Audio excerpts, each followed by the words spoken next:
Welcome back to We the People University. My name is Abaya Israel, former police officer, former sheriff deputy.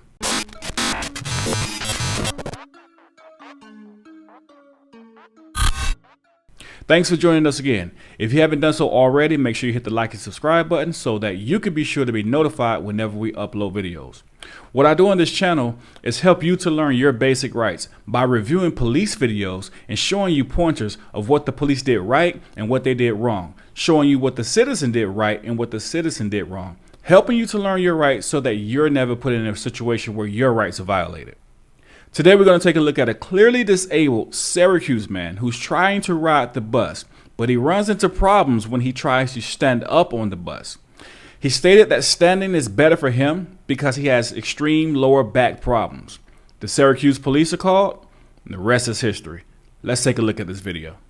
Good evening, everyone. I'm Rob Wood. I'm Carrie Lazarus. A legal battle brewing in the city of Syracuse tonight. A disabled man tased by a police officer on a city bus says he intends to sue. News Channel 9's Andrew Donovan spoke with a man who says this is a case of discrimination. This is security camera footage of a dramatic scene that unfolded back in May on a Central bus. Brad Hewlett planned to do what he says he always does, ride the bus while standing. Hewlett suffered neurological damage in 1991 after being hit by two trains and is handicapped. Because of my back feels better standing up than sitting down, and puts more pressure on the two herniated discs. When the driver asked him to sit down, Hewlett refused. Syracuse police were called. Officers ordered him to get off the bus. He again refused, saying he was doing nothing wrong. I paid to be on the bus, therefore I was not on there illegally, and I was not doing nothing that was not in my right.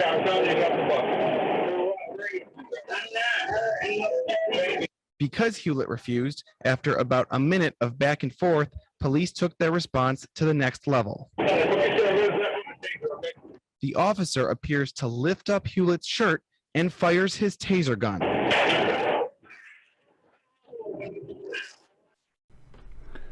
Okay, this man is clearly disabled. You can tell by his speech, you can tell by his ability and his lack of movements. He's clearly disabled.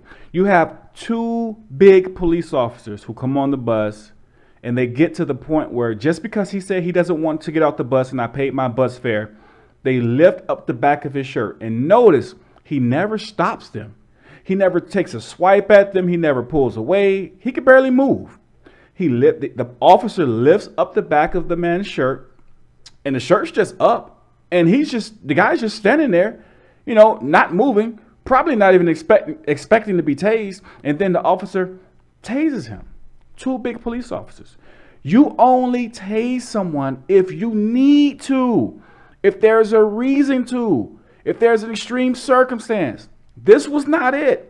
You have two big officers, two big guys who could have clearly removed this man from the bus without hurting him, by the way, but they chose not to. This is a clear example of abuse of police power. The term abuse of power encompasses all the ways police officers can abuse their positions by taking advantage of the very people they have pledged to serve and protect.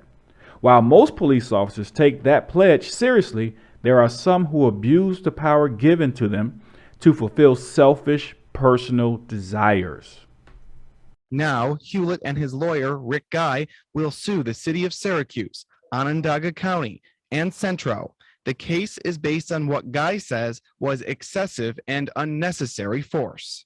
And using a neurological weapon on somebody who has blatant neurological impairment.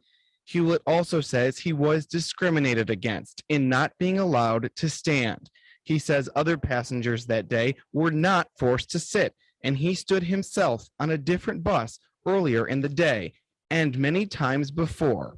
There had been other times he was forced to sit, but got off the bus and lost his fare, something he didn't want to do this time.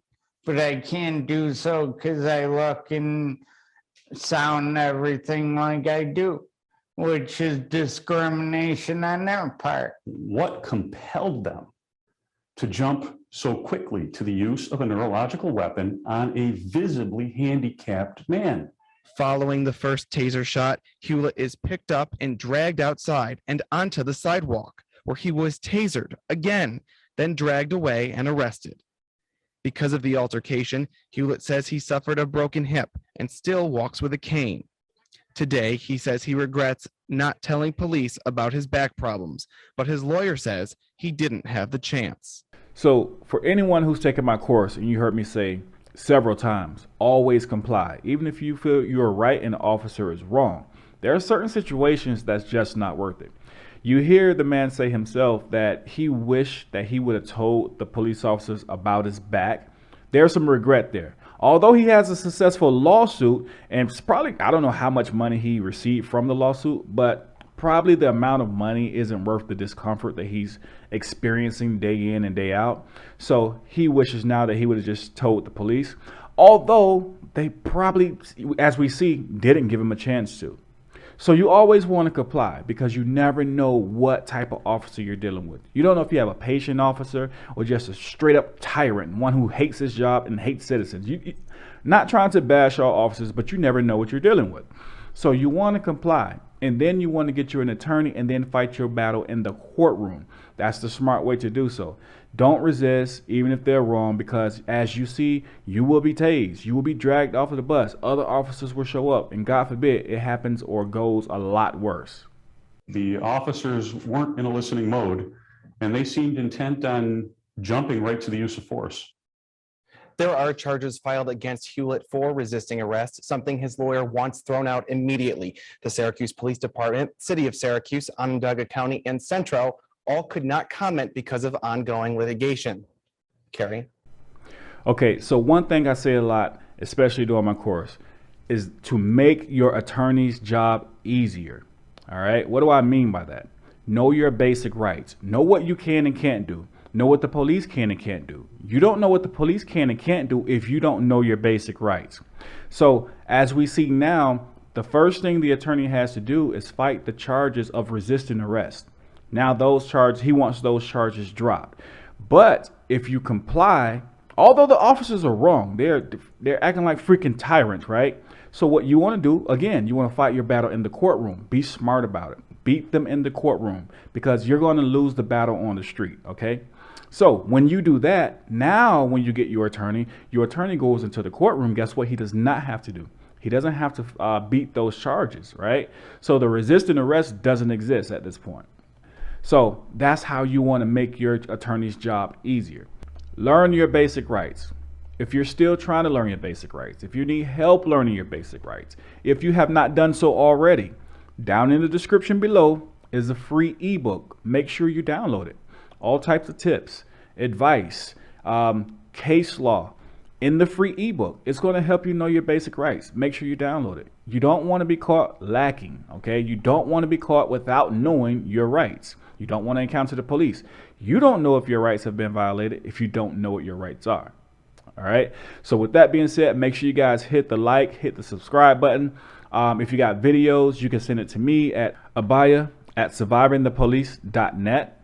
I'll give you my take as a police officer, what went right, what went wrong. All right. So again, make sure you hit the like and subscribe button. Comment in the comment section below. Tell me what you think about this video. Tell me if you want to see me do a reaction to a different type of video. There's so many different cases where the police are violating rights, whether they're coming to your home, violating your rights, stopping you on a traffic stop, snatching you off of the bus, all different type of things. So if you see a video, don't hesitate. Send it to me. I'll definitely give you a police officer's perspective, and I'll give you the best advice that I possibly can give you concerning the law and concerning your basic rights so that this never happens to you. Until next time, We the People University, signing off.